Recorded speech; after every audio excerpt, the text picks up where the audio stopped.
ఓం నమ శివాయ.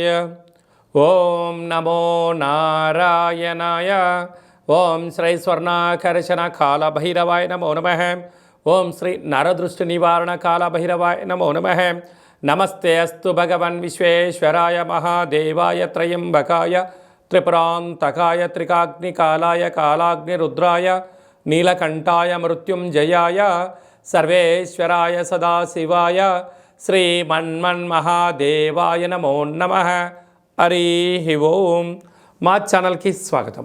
చూస్తున్న వీక్షకులకు ప్రేక్షకులకు ప్రియ కాళభైరవ భగవద్బంధులకి స్వాగతం పలుకుతూ మమ్మల్ని ఎంతగానో ఆదరిస్తూ ఉండబడినటువంటి ప్రియ సోదరీమణులకు సనాతన ధర్మ సంరక్షకులకి అందరికీ కూడా మహాశివరాత్రి పండగ శుభాకాంక్షలు. మహాదేవుడి యొక్క ఆశీస్సులు అందరిపైన ఉండాలని, అందరినీ చల్లగా ఆశీర్వదించాలని, నిండు నూరేళ్ల ఆయురారోగ్యాలకు అందరికీ ప్రసాదించాలని, జాతక చక్రంలో ఉండబడిన గ్రహ గమనాలు దోషాలు తొలగిపోయి ఎవరైతే ఏదైతే కోరుకుంటున్నారో అన్నింటా విజయాన్ని సాధించేటువంటి ఆశీర్వచనాన్ని భగవంతుడు అందరికీ ప్రసాదించాలని మనసారా కోరుకుందాం. 1-3-2024 నుండి 15-3-2024 వరకు పుట్టినటువంటి వారందరికీ కూడా ముందస్తుగా జన్మదిన శుభాకాంక్షలు. గతంలో వివాహం చేసుకున్న వారికి వివాహ వార్షికోత్సవ శుభాకాంక్షలు.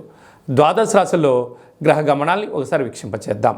మేషరాశిలో గురు సంచార స్థితి, కన్యరాశిలో కేతు సంచార స్థితి, మకర రాశిలో కుజుడు మరియు శుక్ర సంచార స్థితి, కుంభరాశిలో రవి బుధాదిత్య రాజయోగము మరియు శనేశ్వర స్వామివారి యొక్క సంచార స్థితి. ఏడాది తర్వాత రవి భగవానుడు కుంభరాశిలో సంచారము, 30 సంవత్సరాల తర్వాత శని భగవాని చేత రవి తన స్వక్షేత్రమైనటువంటి శని భగవాన్తో కలిసి సంచారం చేయడము ఇది ఒక యోగదాయకం అని చెప్పి గమనించగలగాలి. అలాగనే మీనరాశిలో రాహు సంచార స్థితితో ద్వాదశ రాశుల్లో గ్రహ గమనాలు ఈ విధంగా ఉన్నాయి. 8వ తారీఖున బుధ భగవానుడు మీనరాశిలోకి సంచారము, 9వ తారీఖున శుక్ర భగవానుడు కుంభరాశిలోకి సంచార స్థితి, 15వ తారీఖున రవి భగవానుడు మీనరాశిలోకి సంచార స్థితితో ద్వాదశ రాశుల్లో గ్రహ గమనాలు ఈ విధంగా ఉన్నాయి. కర్కాటక రాశి వారికి మహాశివరాత్రి సందర్భంగా ఆదివారం అమావాస్య సందర్భంగా ఎలాంటి విధి విధానాలు పాటించాలో ఈ వీడియోలో సవివరంగా సంపూర్ణంగా తెలుసుకుందాం. కర్కాటక రాశిలో ఏ నక్షత్రాలు వస్తాయనగా పునర్వసు నక్షత్రంలోని చివరి పాదం 4వ పాదము, పుష్యమీ నక్షత్రంలోని 4 పాదాలు, ఆశ్లేష నక్షత్రంలో 4 పాదాలు కలిపితే కర్కాటక రాశి.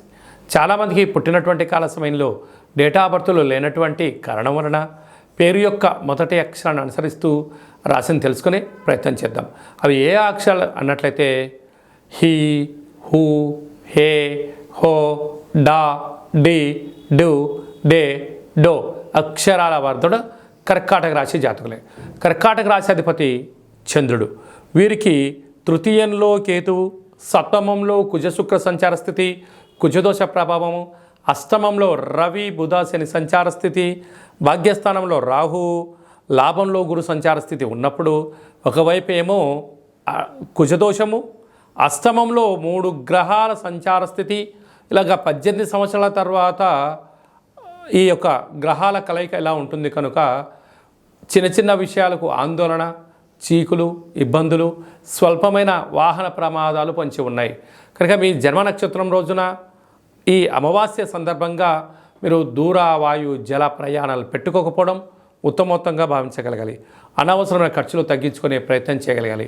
ఆధ్యాత్మిక చింతన ఉండగలిగినట్లయితే అద్భుతమైన జీవన విధానానికి మీరే మార్గదర్శకులు అవుతారు అని చెప్పి గమనించాలి.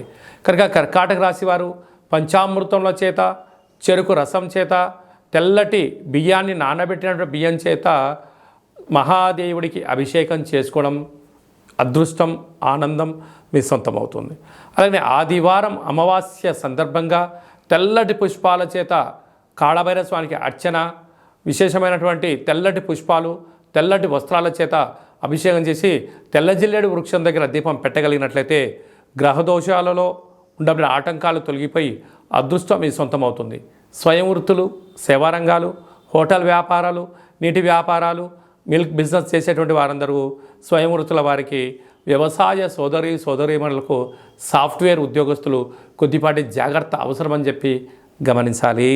మార్చి 1వ తారీఖు నుండి 15వ తారీఖు వరకు ముఖ్యమైనటువంటి పండుగల గురించి క్లుప్తంగా సవివరంగా సంపూర్ణంగా తెలుసుకుందాం. 4వ తారీఖున సోమవారం బహుళాష్టమి సందర్భంగా అచితాంగ కాళభైరవ స్వామి స్మరణ, ధ్యానము, కుష్మాండ దీపము, సౌభాగ్య ముడుపు కట్టడం వల్ల సకల అష్టకష్టాలు తొలగిపోతాయని చెప్పి గమనించగలగాలి. 8వ తారీఖున మహాశివరాత్రి పండుగ విశేషమైనటువంటి శుక్రవారం, శ్రవణ నక్షత్రం, ధనిష్టా నక్షత్రంతో కూడుకున్నటువంటి మహాశివరాత్రి అవ్వడం వలన మనకు అయోధ్య రామ మందిర నిర్మాణం తదనంతరం తర్వాత మొట్టమొదటిసారిగా వస్తూ ఉండబడిన మహాశివరాత్రి పండుగ సందర్భంగా మనమందరం కూడా జన్మకో శివరాత్రి అన్నట్టుగా ఈ యొక్క 2024వ సంవత్సర ప్రారంభ కాలంలో శుక్రవారం కళౌ వెంకటేశ్వర అన్నట్లుగా శ్రీ వెంకటేశ్వర స్వామి వారి యొక్క జన్మ నక్షత్రం రోజున మాస శివరాత్రి మహాశివరాత్రి సందర్భంగా మనమందరము కూడా వీలైనంత వరకు ఆవాసం ఉందాం, శివనామస్మరణ చేద్దాం, వీలైనంత వరకు మౌనంగా ఉండే ప్రయత్నం చేద్దాం.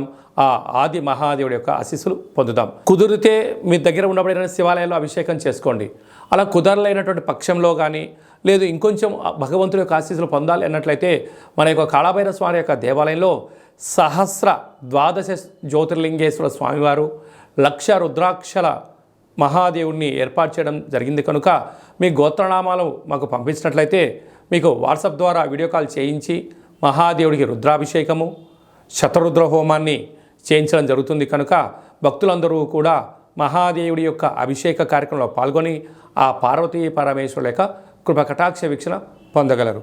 అలాగనే మరో అద్భుతమైనటువంటి విషయం ఏమిటయ్యా అనగా 10వ తారీఖున ఆదివారం అమావాస్య పూర్వభద్ర నక్షత్రం రావడం కూడా జరుగుతుంటుంది.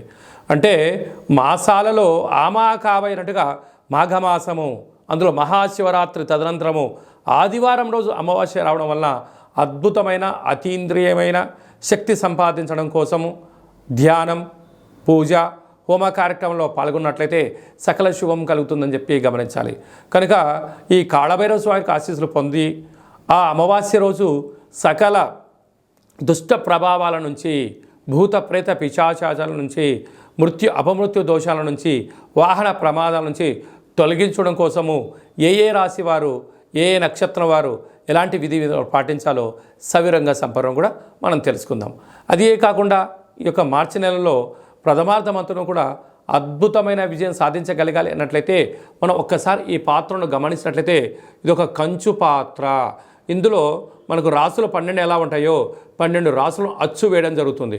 కనుక ఈ యొక్క పాత్రను మన యొక్క పూజా మంత్రంలో ప్రతిరోజు పూజ చేసిన తదనంతరము మనసులో ఒక్కొక్క నెలలో ఒక్కొక్క కాళభైరవ స్వామి ఉంటారు కనుక ఈ యొక్క మాఘమాసంలో అచితాంగ కాళభైరవ స్వామిని స్మరించాలి కనుక స్వామికి ఆశీస్సులు ఎలా పొందాలో తెలుసుకుందాం. అలాగే మనసులో ఓం అచితాంగ కాళభైరవాయ నమః అని అనుకొని ఇలా శబ్దం చేసినట్టయితే ఒక పాత్రలో ఓంకార శబ్దం రావడం జరుగుతుంది.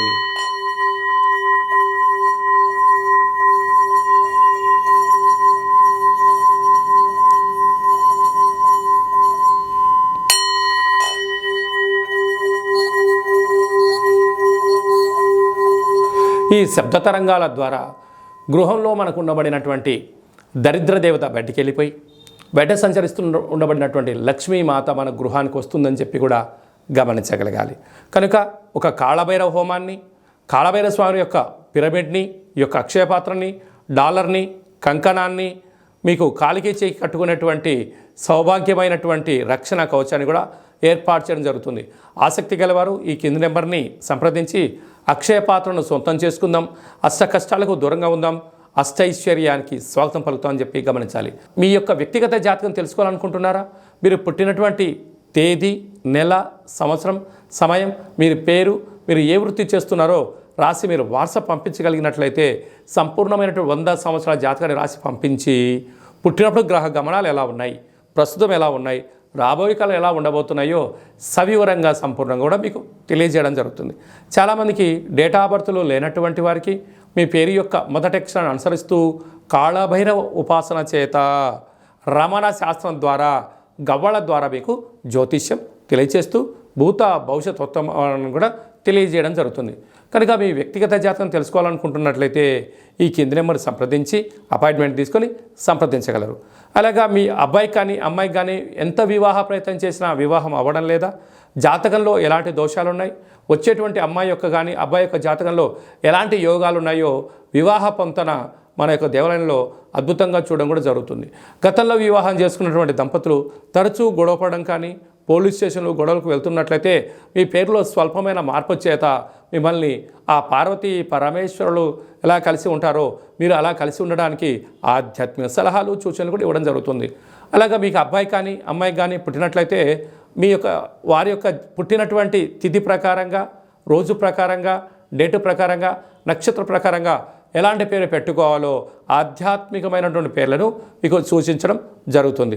అదే కాకుండా చాలామందికి కాళభైరవ మంత్ర ఉపదేశం ఎలా తీసుకోవాలి, కాళభైరవ సాధన ఎలా చేయాలి, కాళభైరవ స్వామి వారి ఆశీస్సులు ఎలా పొందాలో అని అనుకుంటుంటారు. వారందరికీ కూడా మన యొక్క దేవాలయంలో మంత్రోపదేశం, జపము, తర్పణము, హోమ కార్యక్రమాన్ని ఎలా చేసుకోవాలో తెలియజేస్తూ ఆధ్యాత్మిక సలహాలు సూచనలు మీకు ఇవ్వడం జరుగుతుంది.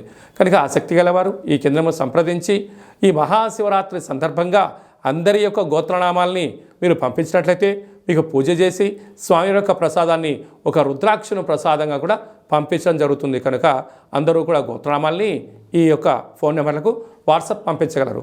అందరిపైన మహాదేవుడి యొక్క ఆశీర్వాదాలు ఉండాలని కోరుకుంటూ ఆశీర్వచనం. సర్వమంగళ మాంగళ్యే శివే సర్వార్థి సాధికే శరణ్యే త్రయంబకే దేవి నారాయణి నమోస్తుతే. హరి ఓం. శతమానం భవతి శతాయు పురుష సతేంద్రియ ఆయుష్యేవేంద్రియే ప్రతిష్టతి. ధనం ధాన్యం బహుపుత్రలాభం శత సంవత్సరం దీర్ఘమాయు. సర్వే జనా సుఖినో భవంతు. లోకా సమస్తా సుఖినో భవంతు. సర్వం శివార్పణమస్తు. ఈ వీడియో మీకు నచ్చినట్టయితే లైక్ చేయండి, షేర్ చేయండి. మేము చేస్తున్న వీడియోలో మీకు ముందస్తుగా నోటిఫికేషన్ రావాలి అన్నట్టయితే సబ్స్క్రైబ్ చేసుకొని ఆల్ అనే బటన్ కూడా తెలియచేయండి. మీరు ఎవరి క్షేమాన్ని కోరుకుంటున్నారో లేదా మీ క్షేమాన్ని ఎవరైతే కోరుకుంటున్నారో వారందరికీ ఈ మహాదేవుడి యొక్క అభిషేక కార్యక్రమమైనటువంటి ఈ వీడియోను అందరికీ ఫార్వర్డ్ చేయండి. మహాదేవుడి యొక్క ఆశీస్సులు పొందండి.